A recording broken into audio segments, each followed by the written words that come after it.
Sino bang mag-aakala na kaldero lang pala ang katapat niyan, kaldero ang pinaglutuan? So mga mami, mga nanay, mga tatay, sa lahat po sa inyo, hindi po hadlang ang kawalan ng oven sa ating bahay. Una natin yung kamuti natin. Pwede nyo rin siyang i-steam. Pwede nyo alisan ng balat or mamaya na pagkatapos ilaga sa kaalisan ng balat. Walang problema. It's up to you guys kung anong paraan ang gusto ninyo.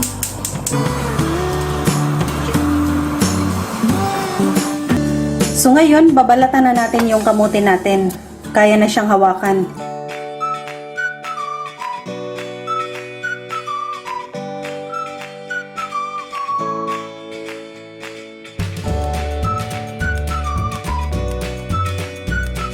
So ngayon, i-mash na natin. Ready na siyang i-mash. Alam niyo mga lalabs, gustong gusto ko yung kulay. Yellow na yellow. Pero ano to pupusyaw siya pag ilalagyan natin pa ng ibang ingredients natin. So ngayon, lulutuin natin muli yung kamuti natin at titimplahan natin. Ihalo na natin yung iba pa nating mga ingredients. Ayun, bago natin buksan yung apoy, isama na natin yung ingredients natin. Ito yung butter natin.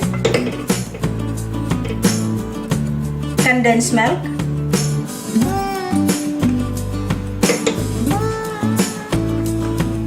Evap. Maglagay din tayo ng konting vanilla. Haluin lang natin siya hanggang kumunat. And take note, huwag nating iiwan. Kasi pag iiwan natin to, masusunog po siya. Maglasang sunog yung palaman natin. Alam nyo pag, talaga, habang naghahalo, yung utak ko ba nag-i-imagine?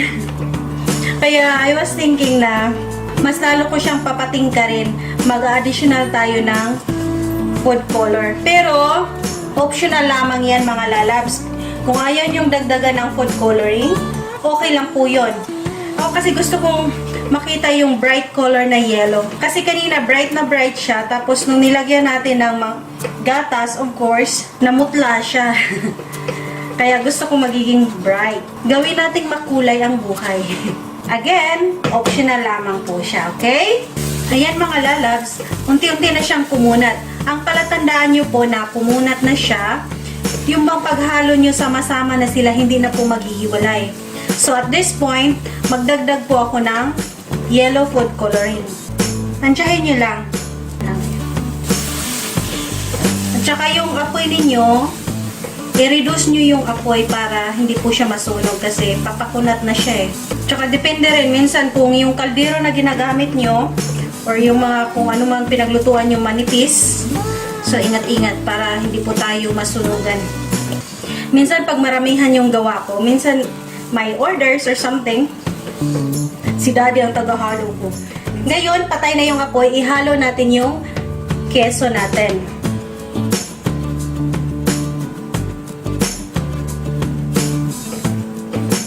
Haluin lang natin maigi. Ang bango ng pagkahalo ng mas lalo siyang bumango. Pagkahalo ng keso. My goodness. Ayan, halong-halo na siya. Palamigin lang natin, ha?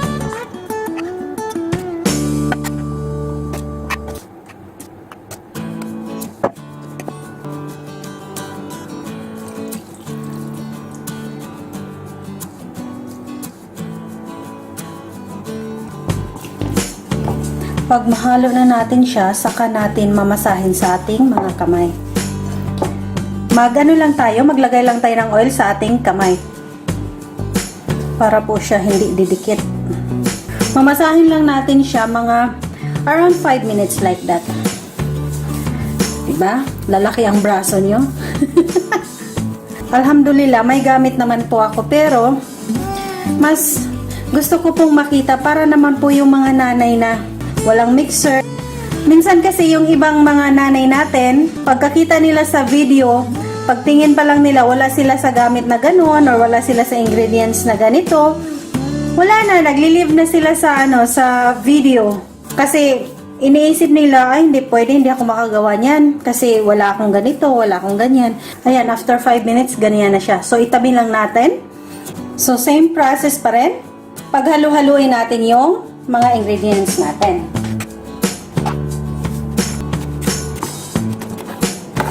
Dito sa pangalawa, parang nagagawa tayo ng crumble.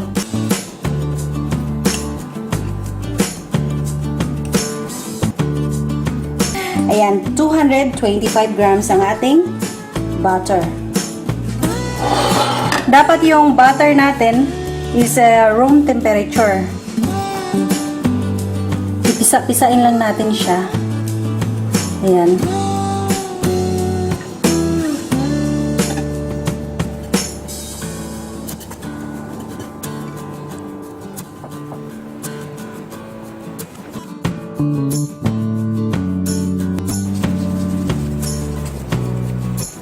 Tingnan nyo po, dapat smooth.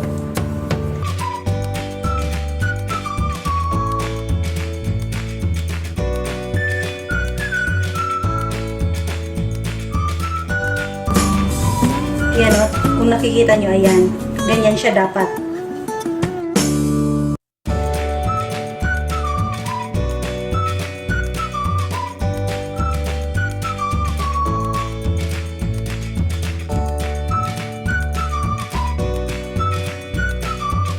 Pag may mga ganyan, okay lang yan kasi ilalagay natin yan sa ref. First natin para mag-seal. And i-fold natin ulit.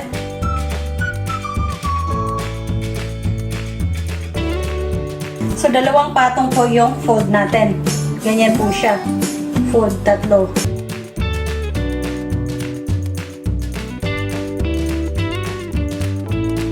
Tapos, ilagay natin sa ref. Sa baba lang po siya. Kahit 20 minutes. 20 minutes to 30 minutes.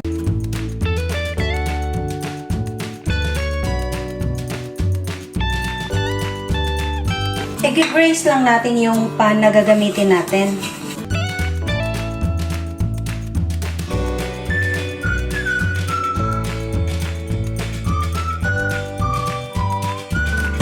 So, ipa-flatten natin siya.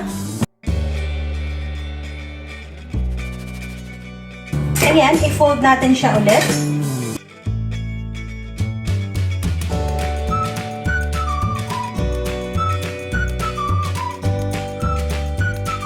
Kahit hanggang 3 fold tayo.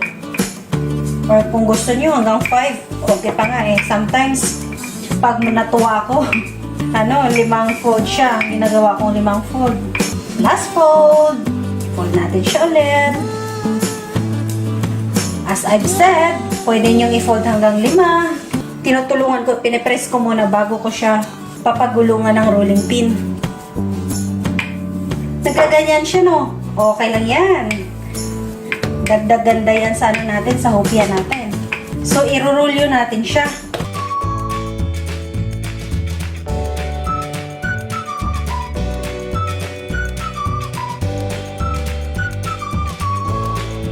So, hahati-hatiin na natin siya. So, plano ko kasi ibibigay doon sa mga friend ko. So, wala siyang exact na grams. Pero kung gawin yung pang negosyo or something mga extra income, so, dapat pantay-pantay po. Pati yung palaman natin, pantay-pantay yung grams kung gaano kalaki ang gusto nyo. At saka yung, pambalot ng hopya natin.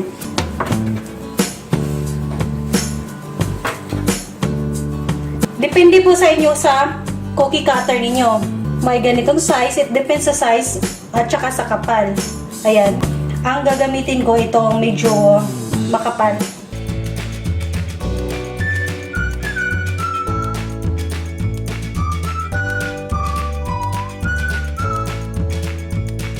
So, ulitin lang natin yung process natin.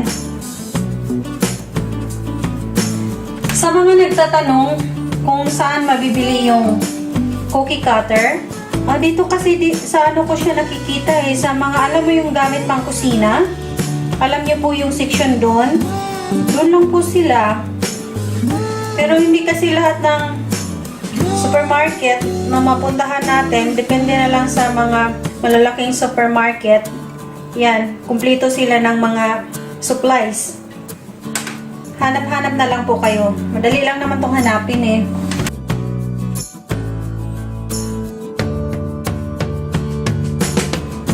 Ngayon, maglalagay lang tayo ng egg wash. Yan yung egg natin. Yan, papahiran lang natin siya.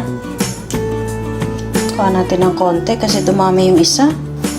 Ayan yung isa. Natapos na rin natin. So, dito naman sa kaldero natin, yung takip, dapat po lagyan natin ng towel or ito, gamit ko, kitchen towel. Kasi yung moist niya, dapat ma-absorb ng towel. And then, maglagay din tayo ng rack dito. Papainitin lang natin siya 5 to 10 minutes. Apoy natin, in between po siya ng low at saka medium. Ayan, careful lang tayo. Gamit lang tayo nito para help siya mag-center. At takpan natin. So, antayin natin siya maging golden brown. Or sometimes, pag ito kasi medyo makapal. So, 15 to 20 minutes like that. Pero, direct tayo sa apoy. So, tingnan natin. Check natin mga lalabs. It's been 35 minutes already. Sweet! Tchadan! Oh, di ba? Tingnan nyo. Sino may sabi na hindi pwede ang kaldero, hindi makapagluto ng hupya dahil walang oven? Ito na po ang kasagutan sa inyong mga pag-alala dahil hindi kayo makaluto ng hupya kasi wala kayong oven. Ayan na po, oh, proof. So, yan po ang first batch natin. So, ipatuloy lang natin. Same process, 35 minutes each batch. Pero kung may malaki kayong kaldero or kawa, much better kasi mas madali. At ito kasi medyo malalaki yung luto natin kaya 7 lang to, tapos yung isa 6. Again, sa huli, uulitin ko po. Yung timer natin, nagdidepende po sa size at saka kapal ng ating hupya. At yung apoy natin, nagdidepende din po sa kapal at nipis ng kaldero natin. Ito, heavy duty to, makapal yung kaldero natin. Kaya medyo linakasan ko siya ng konti. Pero kung yung kaldero natin medyo manipis, hinaan natin konti yung apoy, baka masunog po siya. Madali po siyang masunog yung sa bottom niya, tapos hindi pa siya luto, no? Mabigla. So, pakiramdaman nyo po yung apoy at saka yung gamit ninyo. At yung hupya ninyo, pag-aralan nyo po sa kung gaano siya kalaki at yung kakapal, nipis at kapal ng hupya ninyo. Kaya, kung ganito, pareho sa akin, so walang problema, 35 minutes. Sa oven naman, hindi yan lalayo sa 20-25 minutes, ganon, 200 degrees Celsius. Pero pag di pa kayo naka-try, i-umpisa nyo muna sa 180 degrees Celsius, tapos 15 minutes to 20 minutes, i-check nyo siya. Okay?